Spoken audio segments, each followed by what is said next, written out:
Hello everyone and welcome to the Premiership Quarter. Today I am doing a video where I take one player from every 18 clubs and use them to create the best 18 I can possibly make.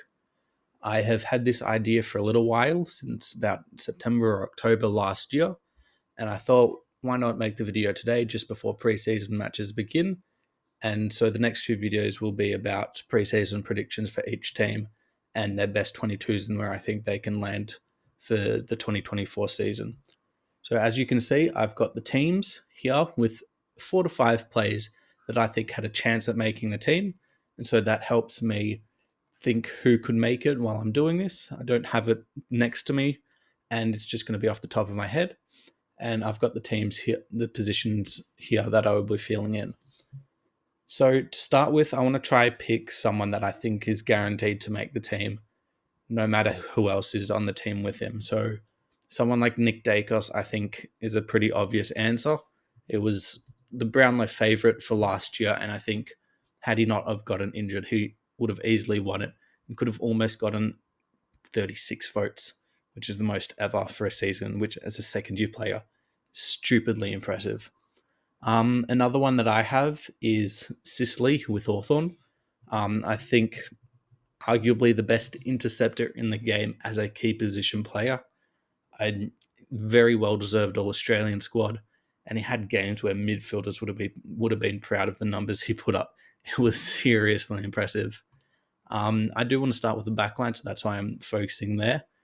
And the next one for me is Tom Barrass. I think he is an elite key defender, and no matter how bad West Coast is, I think he can hold his head up high.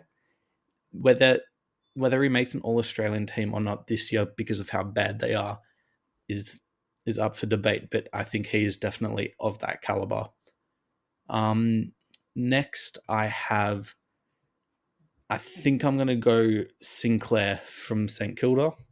I think the season he had was really impressive. Second year in a row, whereas made the All-Australian teams a half back. And he's just elite as an interceptor. Everything you would want from him. Is not the greatest fit with him and Dacos, neither really being lockdowns. But I think that helps when you've got someone like Luke Ryan in your team, who is awesome for Fremantle. Like, he's the third defender, which is what he will be doing in this team, because Sicily's going to be that roamer, and he will just excel as that in a really good team. You saw it in 2022 when Fremantle were arguably the best defensive team. He was awesome for them. Now, I think next position I'm going to go with GWS, and I think it was a real toss-up for me between Sam Taylor and Toby Green, but I think there are other options similar to how good Toby Green can produce, at least numbers-wise, whereas I don't think there's someone just as good as Sam Taylor, and had he have been playing for the entire year, no doubt in my mind he would have made the All-Australian team. He is number one in my opinion. Now for the wing, I think this one's like a lock, an absolute lock. So I'm just Aaron Goulden, almost won the Brownlow in the end. Not for a controversial final game against Melbourne where he only got the one vote. He's awesome. Not much more to say. Love the hair.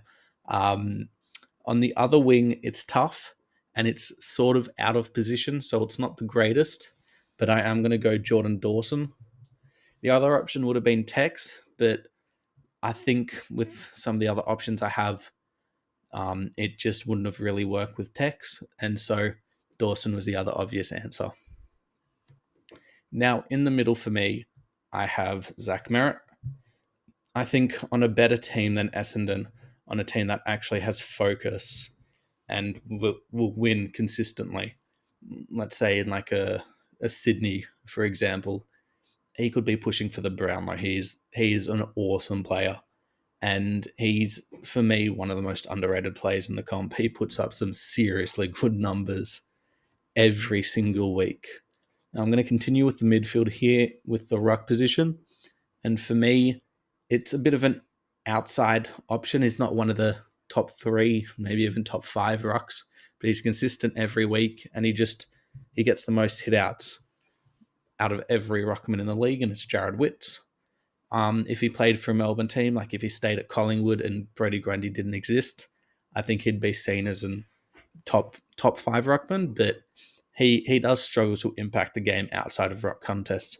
But he's so good tapping the ball to his teammates. Next, it's Marcus Bontempelli. Don't think there's a lot more to say about him. Obvious answer in the team. For me, next would be Zach Butters. I think could toss up before 2023 who you would want out of Butters and Rozee. But I think now after Butters' season, I think it is Butters. I think it's got to be Curnow as your full forward. He won the Coleman quite convincingly in the end. And people say that he only beats up on the lower ranked teams. But who doesn't? It's what everyone does. That's how you win the Coleman. There is a step to prove with him performing in finals, but I think this year he'll be able to do it. I don't think he doesn't perform or anything. Next, I think I'm going to go with Nick Larkey. He got really close in the end. Like, I was surprised with how close he got to Curnow for the Coleman medal race. I think he kicked, 9 or 10 against Gold Coast in one of the last rounds of the season. Crazy, crazy numbers for him.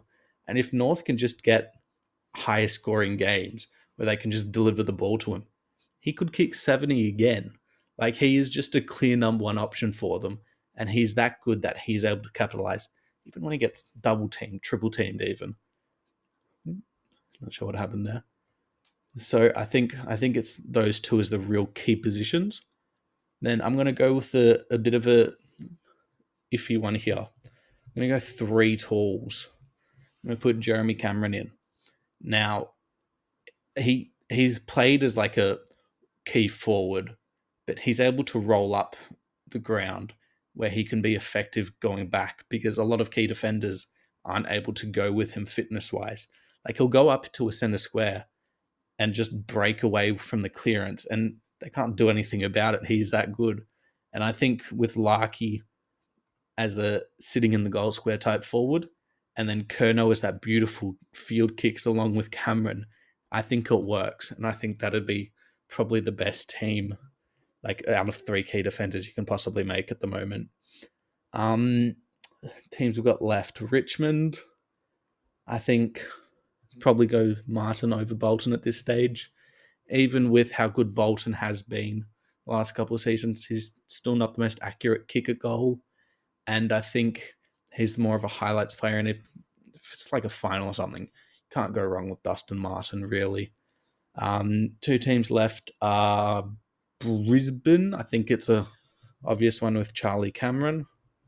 Just arguably the best small forward in the competition. And then last is Melbourne. I think I'll go Petrarca. Is that like spelling? As that half forward midfielder. So he'd probably be playing 50-50 split. Bontempelli and Butters can probably roll up. Got Martin, who'll play 20% midfield time, 80% up forward. I think he can make the most impact. Like, the kicking, field kicking in that team between Martin, Larkey, Curnow, and Cameron, that box there.